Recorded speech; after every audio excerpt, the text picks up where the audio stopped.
Welcome to Here She Stands, the podcast where Lutheran women from across Australia come together as a community to encourage one another in the gospel. At Here She Stands, we invite Lutheran men and women from Australia and around the world who've been strengthened by the abundant riches of God's grace to share their gifts to guide, help, and encourage Lutheran women in Australia.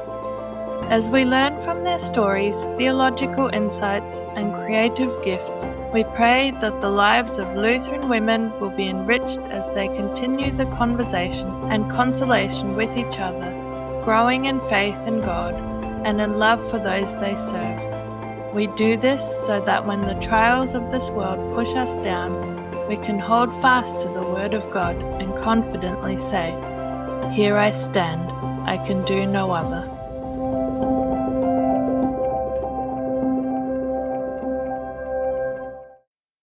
Welcome to another episode of Here She Stands. Today we have two special guests joining us from Victoria.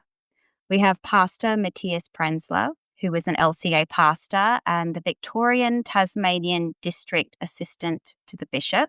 He serves at St. Paul's Lutheran Church in Shepparton, Victoria. And our second guest is Deaconess Kathleen Mills. Kathleen serves alongside Pastor Matthias, and you may have heard her interview in episode 3 of season 1. Today, they will be coming on and talking about the working relationship between a pastor and a deaconess. So thank you so much for coming on and being our guest today. My pleasure. Absolute pleasure. To begin with, we have a simple question. How long have you been working together for? It is a simple question until we have to do the maths, right? I think it's coming up to 7 years. That sounds about right. So we started, well, you were already here, and then I started in January of 2019. So yeah, 6.5 years.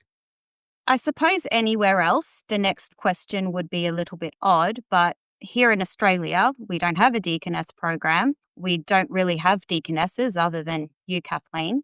How did you come to serve in the same parish in Australia? Well, I guess from my perspective, it's reasonably straightforward because I was called to serve this parish, but maybe it would be better for you to share your story, Kathleen. My service in the parish was pre-existing before Pastor Matthias came. I came to serve and probably told a little bit of the story in my first interview because of some multicultural ministry needs here at the Shepparton congregation of the parish. Under Pastor Matt Anchor was the pastor here before Pastor Matthias came. And so he was looking for some assistance in terms of some extra needs for the people that he was serving here in the parish. So I came over from the United States in 2016. And worked with Pastor Matt for the first 2 years. But then when he received the call to Adelaide to go serve as the assistant to the Bishop for International Mission, we went into vacancy and they wanted me to stay on as continuity. And so I was almost done. I think my first contract was for like 3 years, but my contract was extended because they wanted me to stay on and be able to help with the entry and introduction of Pastor Matthias into the parish setting and have that continuity of ministry because we have such a unique multicultural environment. It's good to have those direct introductions so that he would make a good start and have good connections with the people here. What was it actually like for you as a deaconess coming here to Australia, serving under one pastor, and then having that pastor leave and another one come in?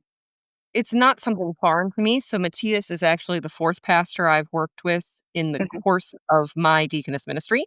Before I came to Australia, I served as a deaconess in Columbus, Ohio, and that also I had 2 pastors there. So I had the pastor that I came in to the deaconess ministry with, and then when he took a call, we had a time of vacancy, and then we received a new pastor who was a seminary graduate. So he hadn't had a prior call. We were his first call. Worked with him, then came here with Matt and then Matthias. So it wasn't challenging necessarily outside of any switch in terms of, working in a new team ministry. But it was something that I was prepared for the possibility of, and I'm used to that happening. No one's ministry in one parish is forever. So the likelihood that pastors and deaconesses have to work in multiple new and different team settings across the course of their ministry is pretty true for both, I think, really. Yeah, absolutely.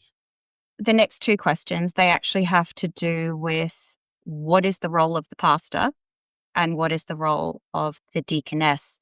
Just through conversations that I've had with other people, and I'm sure maybe you've had similar conversations, sometimes there can be a bit of confusion over the different roles, and sometimes it can get a little bit grey and people don't quite understand even the purpose of the deaconess and how that fits into the church life. To begin with, let's just talk about the role of the pastor. What is the role of the pastor?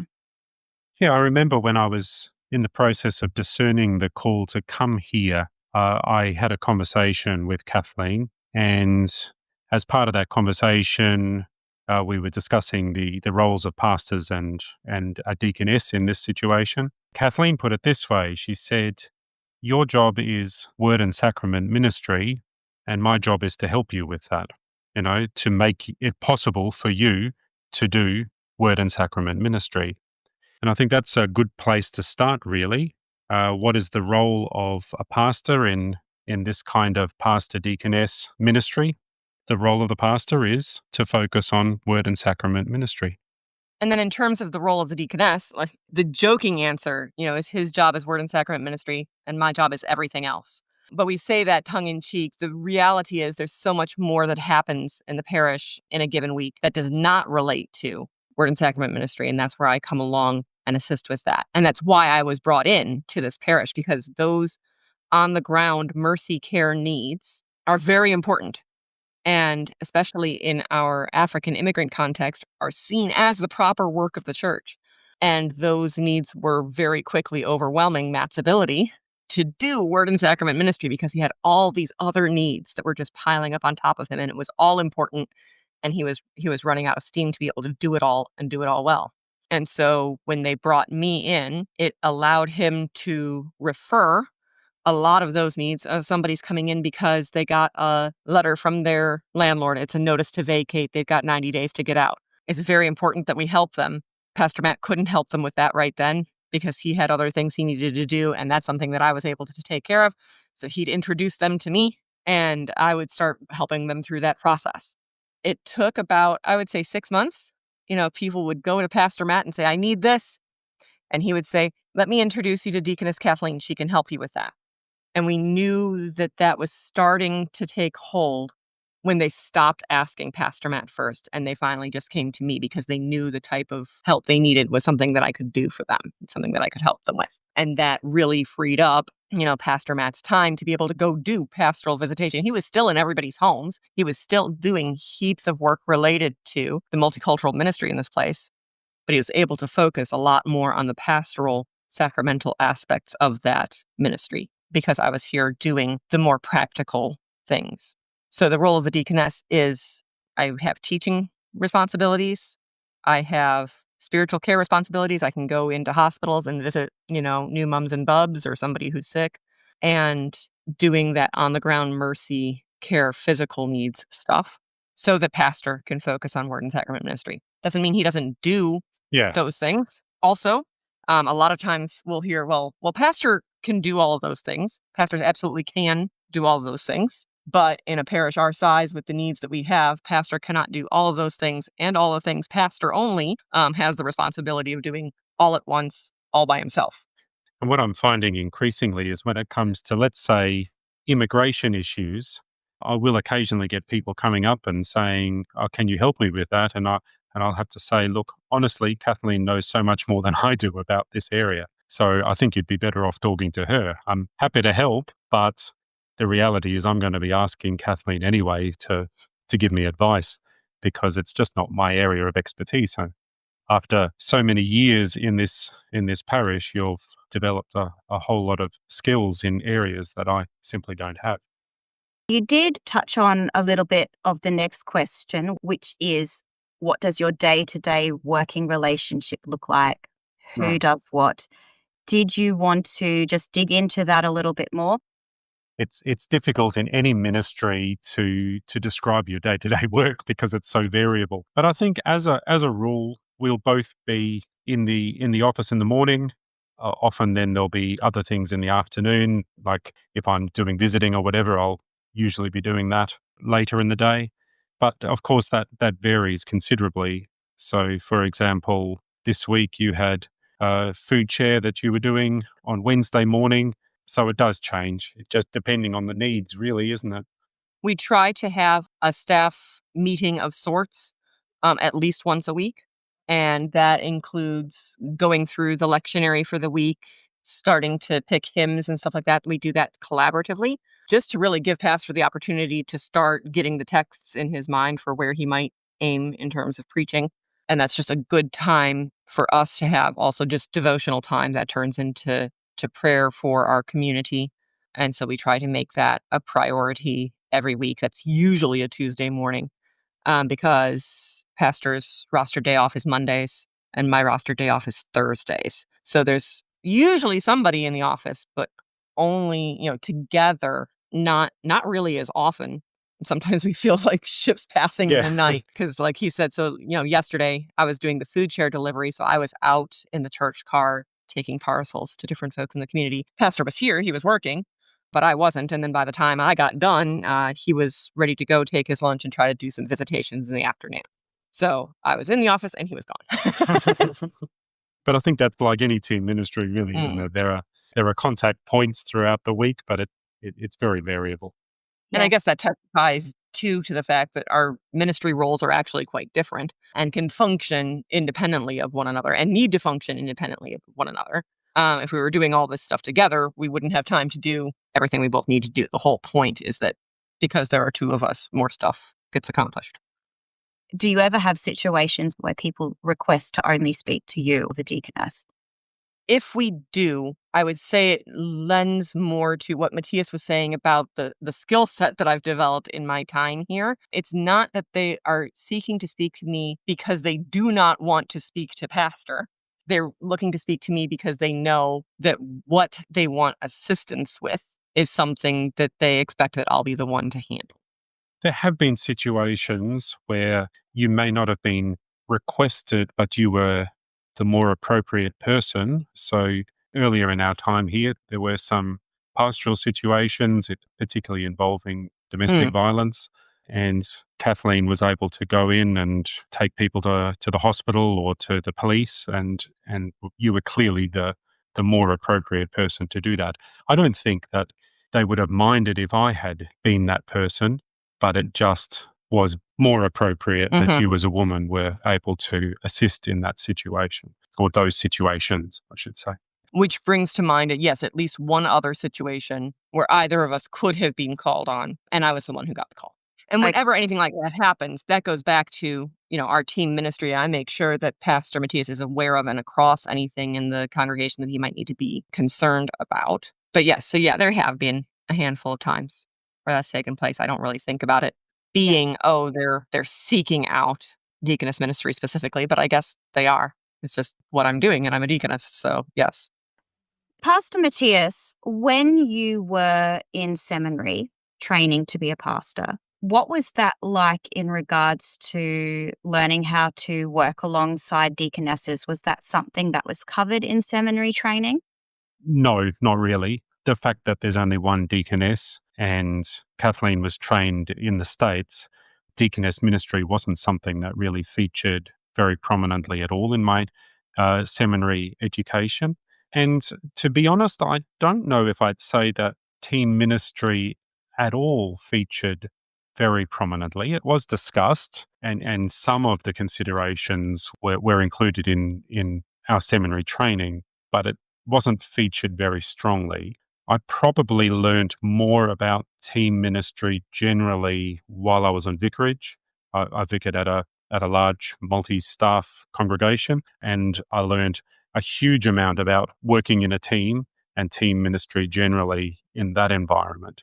But when it comes to seminary training, I wouldn't say that it featured all that prominently at all.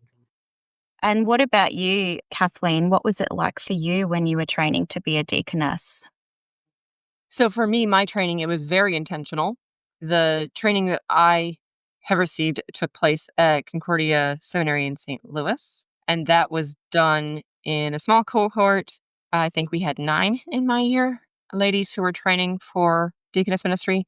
And there was a benefit seen by the seminary in opening the deaconess program. So prior to 2000, I'm guessing 2003, deaconess training took place only at the undergraduate level, at the bachelor's level at Concordia University, Chicago. But in 2003, the seminaries began training deaconesses at the master's level. So I think St. Louis started in 2003 and Fort Wayne started in 2004, I think, something like that. It might be 2002, 2003, once again, guessing.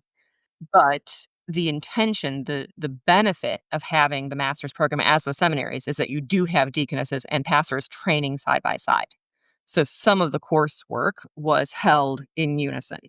And all of the seminary training, and here in Australia too, involves field work, which is an opportunity to go into congregations or into nursing care facilities, schools, etc., to do ministry practice work. So the group that I went to the nursing care facility with was a mix of deaconess students and pastoral students. We were both doing field work at the same place together. So it gave us a really good opportunity to talk about the differentiations between those roles.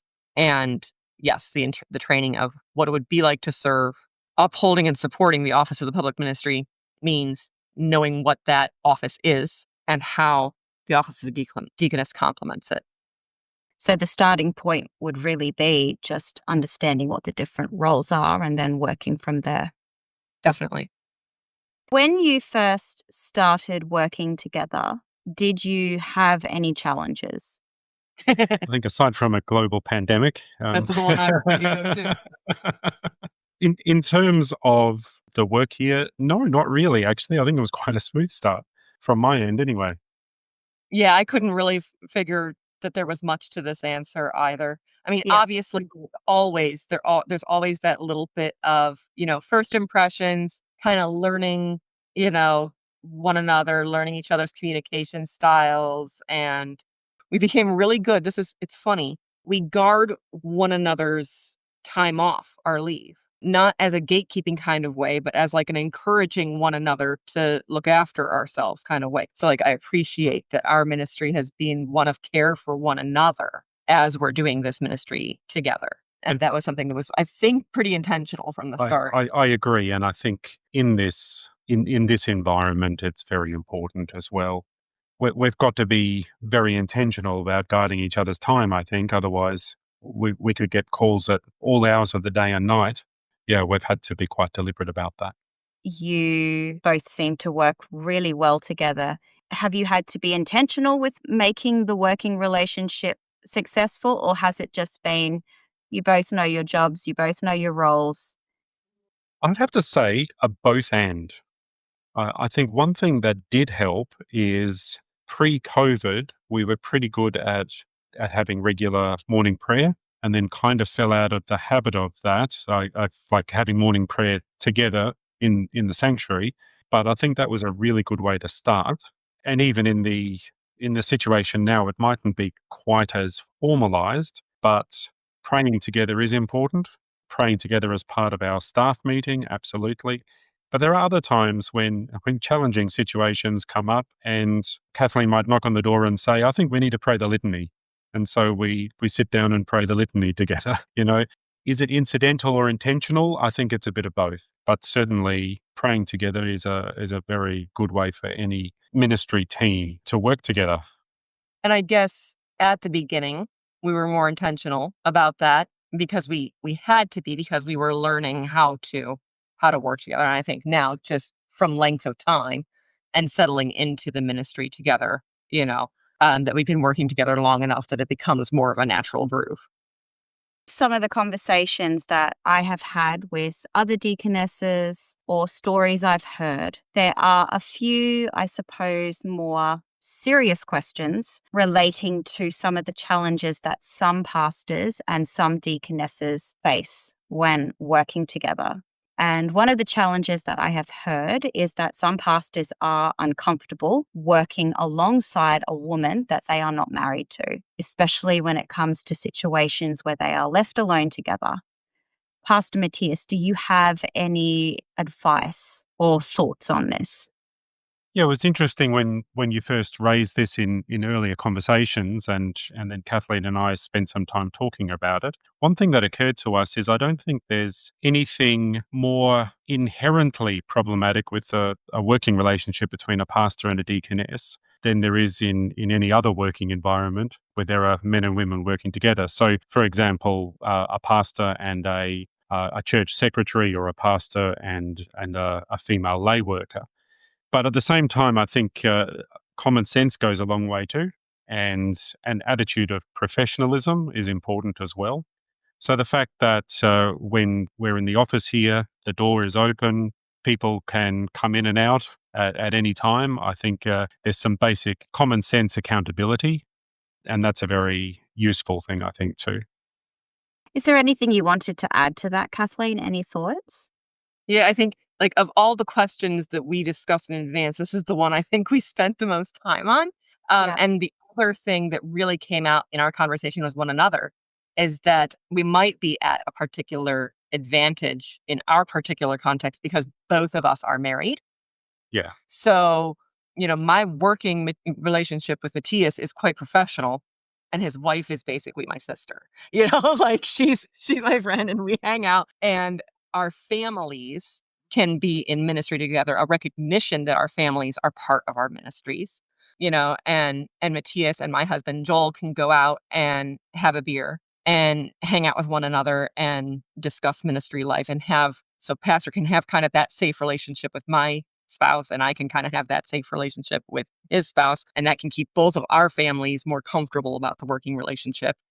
So that was something that we, just realized was another blessing of the ministry that we have together in this place, is that our families are so close as well. Yeah, it makes me wonder if we're putting too much focus on it, really. Like Pastor said, any working relationship between any two people, even gender disparity irrelevant, Yes. there's still going to have to be a general sense of professionalism, and there's a proper working relationship between people. And I don't think that really matters which roles we're talking about. Two pastors have to have a proper working relationship with one another. Teachers and a principal in a school have to have a proper working relationship with one another. I do appreciate that, saying yes, a pastor and a deaconess, a man and a woman in ministry together in team ministry, when they're not a couple. I can understand why that would, at least at the bare minimum, raise questions for people, right? So the question is valid and totally makes sense. I've been blessed that it's never been a challenge or an issue for me. I've had really positive working relationships with all the pastors I've worked under.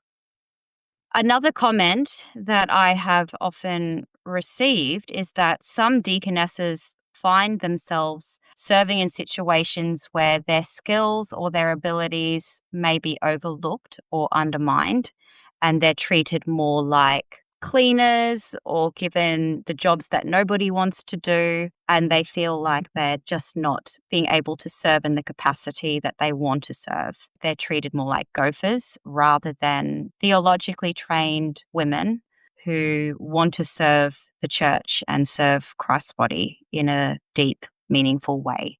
Do you have any thoughts on this, Kathleen?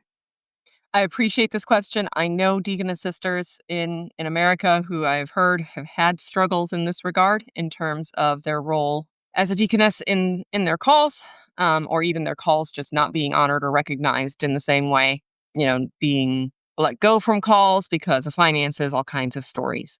Once again, I've been incredibly fortunate that I haven't had that experience myself. All the ministry opportunities that I've had have been in concert with and with an understanding of my role and my training and my expertise. It doesn't mean that I don't have cleaning or gophering or, those kind of more menial tasks, if we want to call them that, roles in the work that I do. I remember one time in particular, we were having the zone pastors fraternal here. It was really early on in my ministry. And Pastor Matt was like, "Is it sexist if I ask you to make the coffee?" I'm like, No, it's totally fine. I'll go get the coffee set up. A lot of the work that I do, Pastor mentioned food share. We also have we're incredibly blessed with just the best head elder in the world who normally takes on that role of doing the food share delivery. But when he's unavailable, I do it. Pastor has done it and occasionally enjoys doing it because of the opportunity it gives him to get into people's homes. But on a regular basis would be something that would, like we were talking about earlier, prevent his proper focus on word and sacrament ministry. Like he needs that time to do sermon prep. He needs that time to do visitations, pastoral calling. So was I trained to, drive a minivan around with crates of veggies and pass them out to people? Not necessarily. Is it in concert with the type of work that a deaconess is called to do? Absolutely. It's right up my alley. Very happy to do that sort of thing. And the reality is when you're in a big facility like this, we have a hall for hire. So that means sometimes there's people here who are not involved in the ministry of the place at all necessarily, but might need somebody for something, and if somebody comes knocking on the door and needs somebody to get out a new roll of toilet paper or what have you, and both of us are in the office, I'll be the one to go do that. He doesn't need to be interrupted with that. It's just when I think about, yes, absolutely. I have decently high level of theological training. The intention behind my work is to be able to use that training in service to the church in those three areas that I mentioned of teaching and spiritual care and works of mercy. But the reality is sometimes works of mercy are dirty and menial and anybody could do them. That doesn't mean I can't in my role. Doesn't mean it's beneath me. No work is beneath me, right? Jesus says, for the least of these, the Deaconess Spirit poem by Lewis says, the Lord in his wretched ones and his poor. If I'm not willing to get down in the dirt with his wretched ones and his poor, I'm not doing my job. I think that's a really beautiful way of putting it. The small, humble, often unseen jobs are an important part of your ministry as a deaconess. There's one story that was told, as part of our deaconess formation, in seminary. This was part of one of our classes. One of the first deaconesses in the CDC, Concordia Deaconess Conference in the States, went to do a visitation to a really, elderly lady who was lonely. She needed company. The deaconess went, she visited her and she's like, oh, is there anything that I can do for you? And what this lady needed was someone to trim her toenails because she couldn't reach them anymore. And she lived alone and she didn't have any carers or anything like that. And that's what she needed. And so she told the deaconess that. And so the deaconess gave her a pedicure, and it's washing feet is it's this beautiful, biblical connection to something that we don't really have so much in our culture, but in a care environment like that was really appropriate. And she's like, so if you're not, down for giving pedicures on your home visits, then maybe deaconess ministry is not for you. That was one of the examples that was given to us of proper diaconal care and service.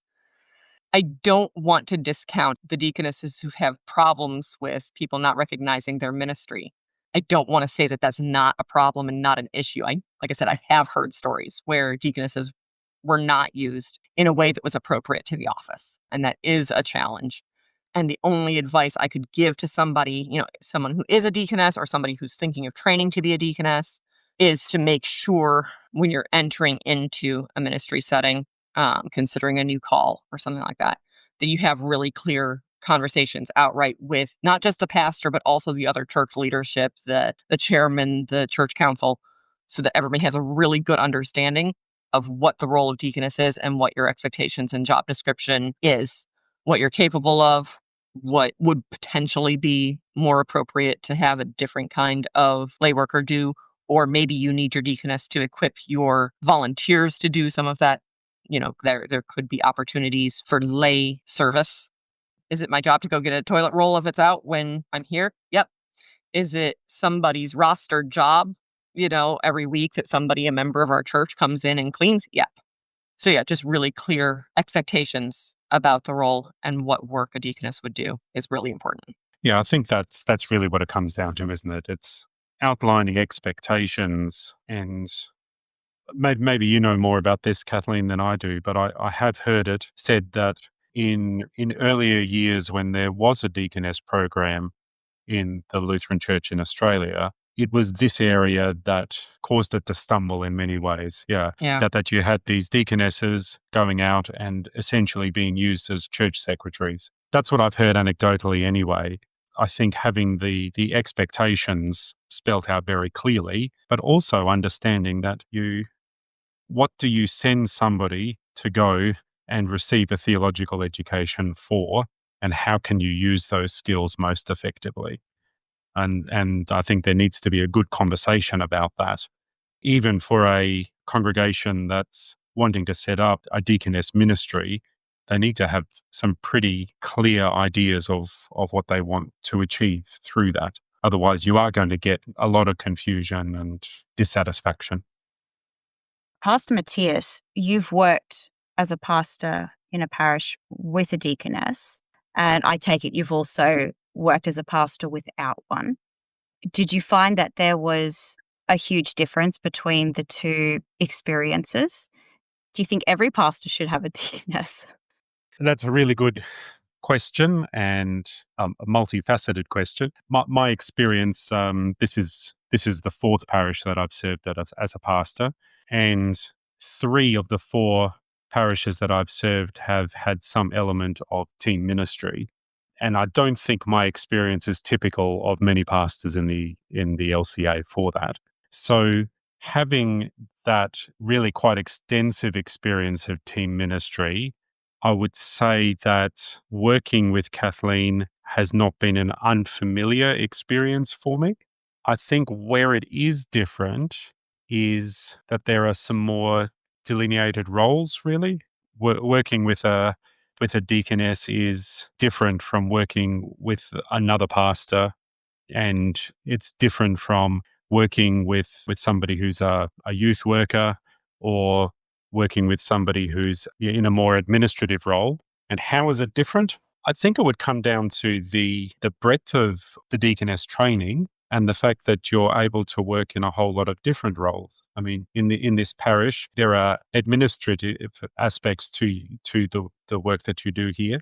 You certainly do youth ministry, but you're able to do so much more than just that. Your focus isn't just for one particular ministry area. There's a breadth of experience and an adaptability to the deaconess role that you're able to fit in with whatever's needed, really. And I think that's where the real gift is to a parish, to have a deaconess. Should every pastor work with a deaconess? I guess the reality is not every parish out there needs a deaconess. You have to have the need there, don't you? Otherwise, you will end up with a situation where you just find yourself doing administrative work and nothing else. So I guess just having the conversation that I've had with both of you, I think my perspective on deaconesses has actually changed just a little bit, in that I guess before the conversation, I think I was maybe getting stuck on all of the training and the title of the deaconess. How many years training did you do, Kathleen? It's a little unfair. My deaconess specific training is a 2-year master's plus internship. It could be done I guess it would be a 5-year at the bachelor's level, because it's 4 years of study plus an internship. So yes. So is there extensive theological training? Yes, there is. And so I think before this conversation, I think I was kind of getting stuck on that the deaconess is, and they are, highly trained, qualified women. But I think if we stick with that and we just leave it at that, it's kind of like, well, what do we do with this highly qualified, trained woman? Mm-hmm. Where in fact, yes, she's got all this training. Yes, she's got this experience, but she's meant to just fit in to the life of the church. Yes. Well, I was certainly kind of stuck on that the deaconess was this rare creature, and you kind of have, well, in Australia, yes, they're rare in Australia because you're the only one at the moment, but this rare creature, and you have to figure out this special place for her in your church. In many ways, you're no different than a faithful Christian woman serving in a parish. You just happen to have a lot of theological training behind you.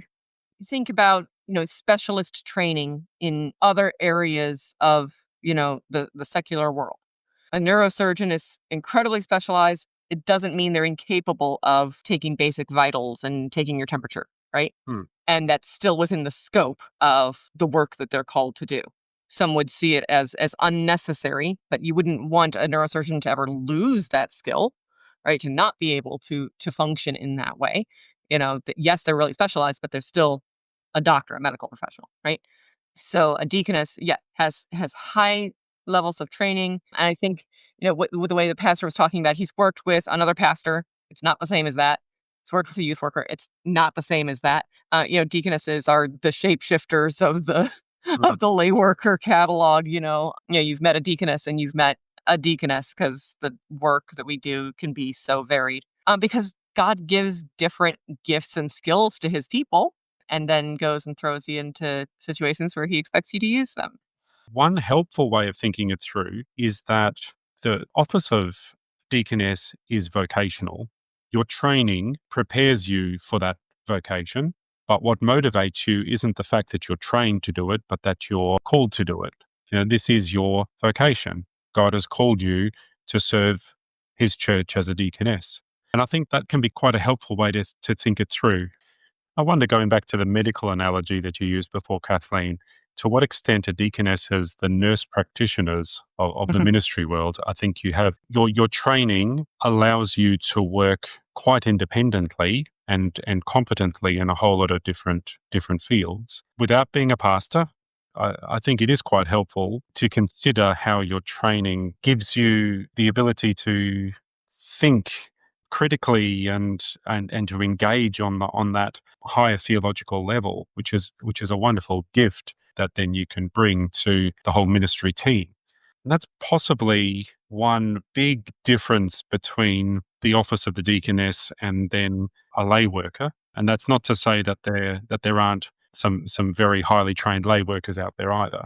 But I think there's an intentionality to deaconess training to prepare you for that independent theological thinking.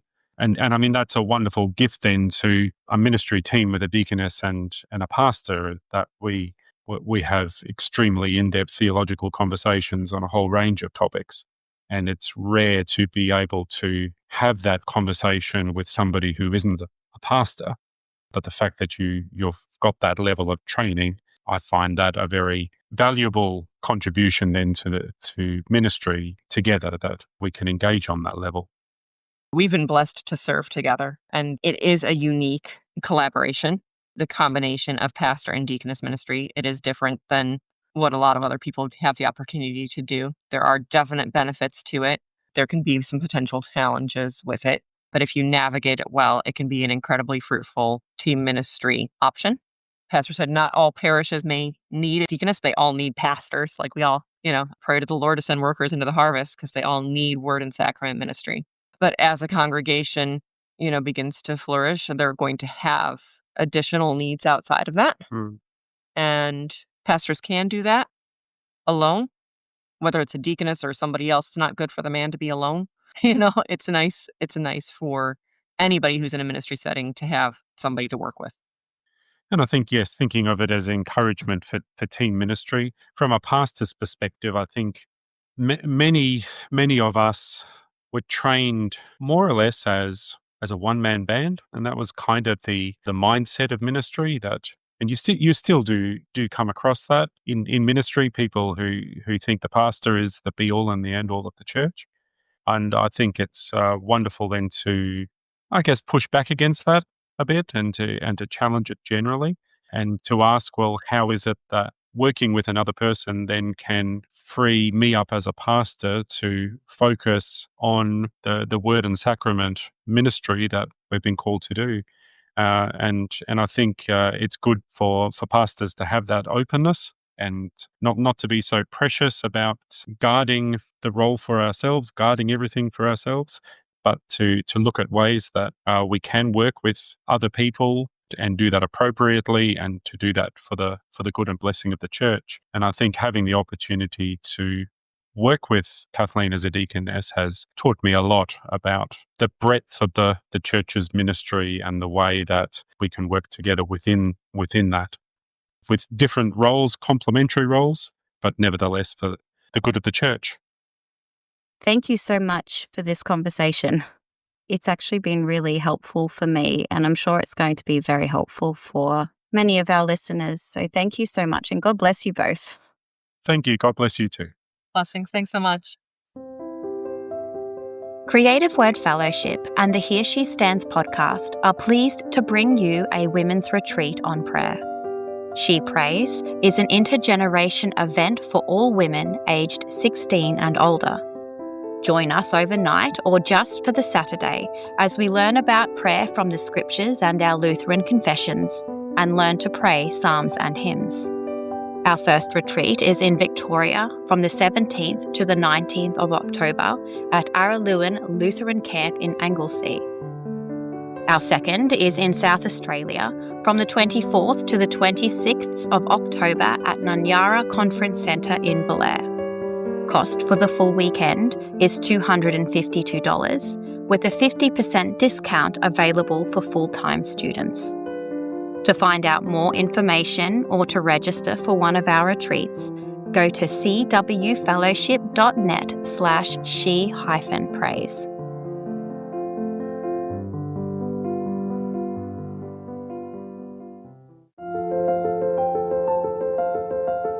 Thank you for listening. If you would like to keep the conversation going or are seeking further encouragement, please visit our website and our new blog at hereshestands.online. Here She Stands is an Australian podcast for Lutheran women, and we release new episodes every 3 weeks on a Tuesday. You can find us on all major podcasting platforms as well as YouTube. You can also follow us on Facebook and Instagram. If you would like to contact us directly, our email address is hereshestands.podcast@gmail.com. Until next time, we pray that you will hold fast to God's word and confidently stand and say, "Here I stand, I can do no other."